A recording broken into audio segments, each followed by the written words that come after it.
Very good morning, 8th class. How are you, children? How are your studies going on? I hope you are making your notes and also revising them and going through your lessons daily. जो भी lessons आपको daily भेजे जा रहे हैं उन्हें ध्यान से सुनो बच्चों. वो भी कहीं ना कहीं आपके notes question answer से ही related हैं. Okay, it will be easy for you to understand your answers. Coming to our lesson, we were doing parliament. और कल हमने क्या समझा था? Various functions of Parliament. Why do we need Parliament in a democracy, ये हमने कल पढ़ा था. Today we will start the topic relationship between the two houses of the Parliament. कौन से हैं two houses? Lok Sabha and Rajya Sabha. इन दोनों के बीच क्या रिलेशन है ये हम समझेंगे, कैसे फंक्शन करते हैं ये.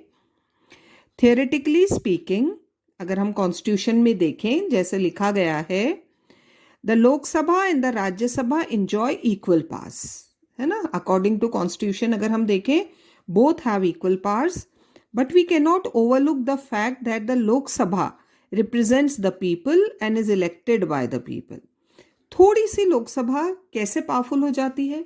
Because it is directly elected by the people. हम डायरेक्ट वोट करके लोकसभा मेंबर्स को इलेक्ट करते हैं.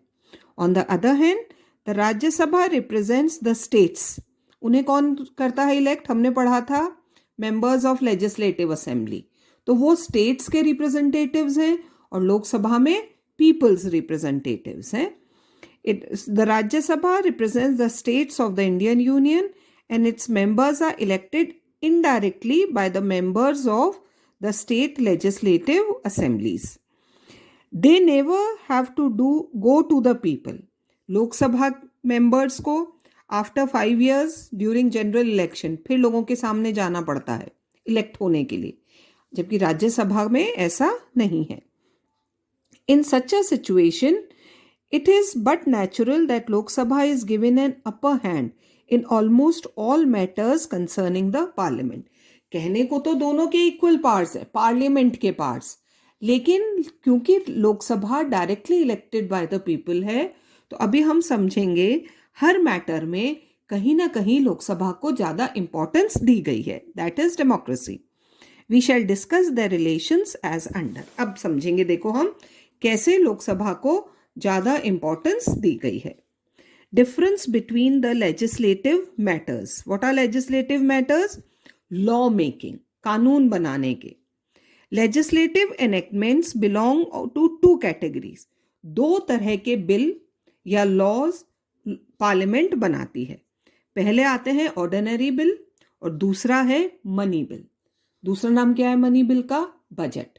ये दो चीजें पार्लियामेंट के सामने आती हैं. अब ऑर्डिनरी बिल पास करने का तरीका क्या है? An ordinary bill can originate in either house of the parliament. वो लोकसभा में भी प्रेजेंट किया जा सकता है पहले और राज्यसभा में भी प्रेजेंट किया जा सकता है. And must be passed by both the houses of the parliament before going in for the president's assent. और दोनों हाउसेज के पास इक्वल पावर्स हैं पास करने के लिए. लोकसभा से पास होकर राज्यसभा में जाएगा, फिर प्रेसिडेंट के पास.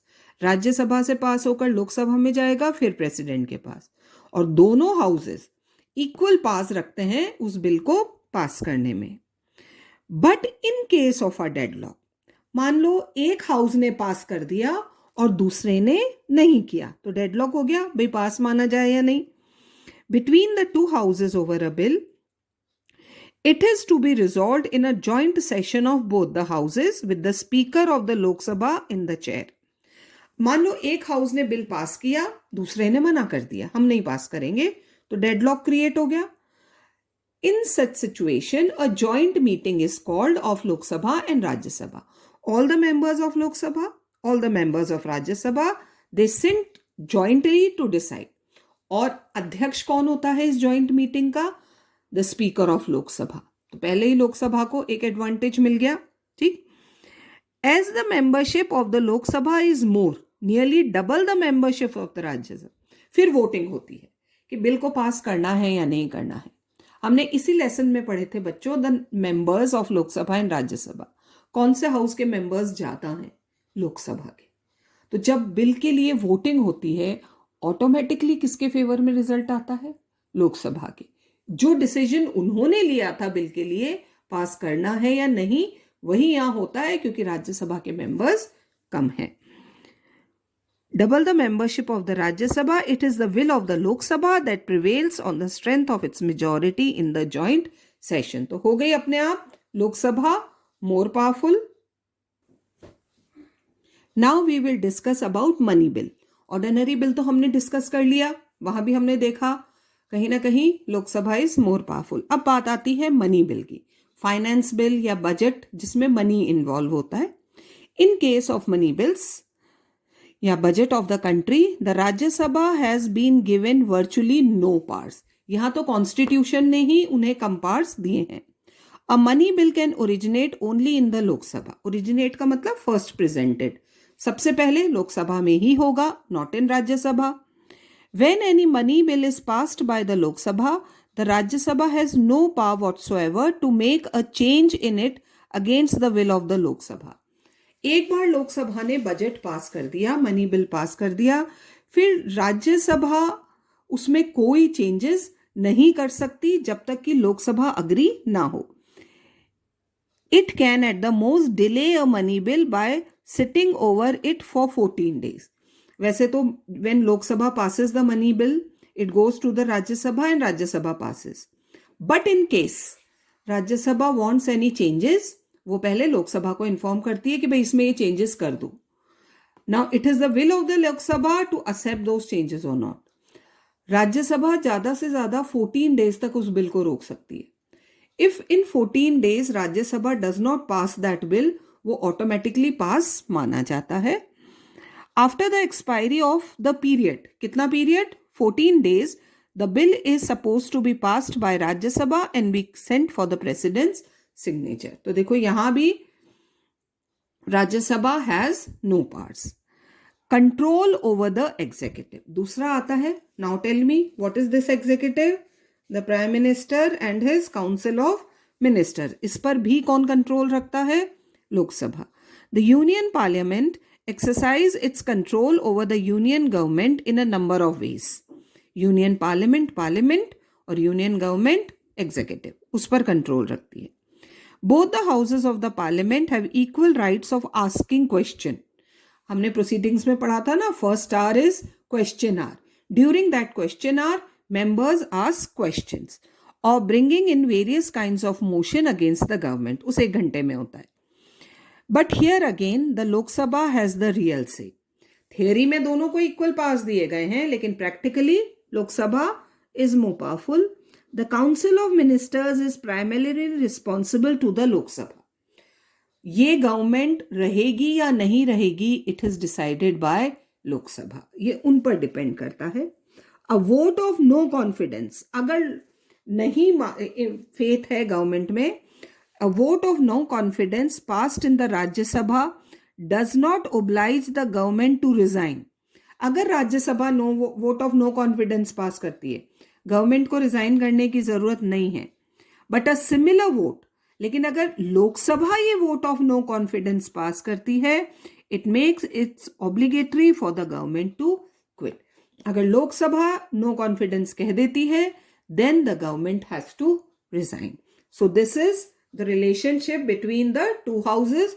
और यहां हमने देखा बच्चों, Lok Sabha is more powerful than Rajya Sabha.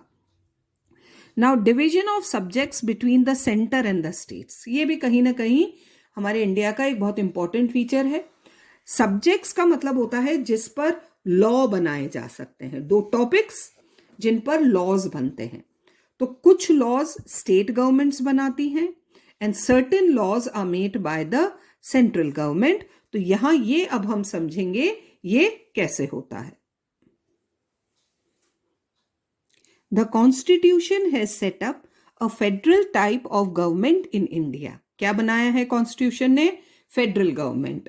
Some powers are given to central government and some powers are given to state government. 2 types of government. As such, the powers between the center and the states have been well defined and they are also written in the Constitution. All the subjects on which laws can be made have been divided into 3 list, है ना. ये हमने पहले भी discuss किया है थोड़ा सा, अभी डिटेल में समझो. देखो 3 लिस्ट बनाई गई है, union list, state list and concurrent list. ये 3 लिस्ट बनाई है. कौन किस पर लॉज बनाएगा. There are nearly 100 subjects in the union list on which only the parliament can make laws. सबसे पहली यूनियन लिस्ट, उसमें 100 टॉपिक्स हैं जिस पर पार्लियामेंट लॉज बनाएगी.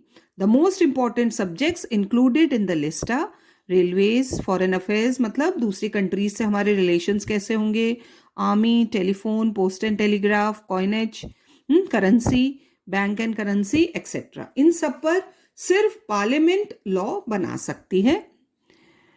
There are about 61 subjects in the state list. फिर state list में कितने हैं? 61 subjects on which the state governments make laws.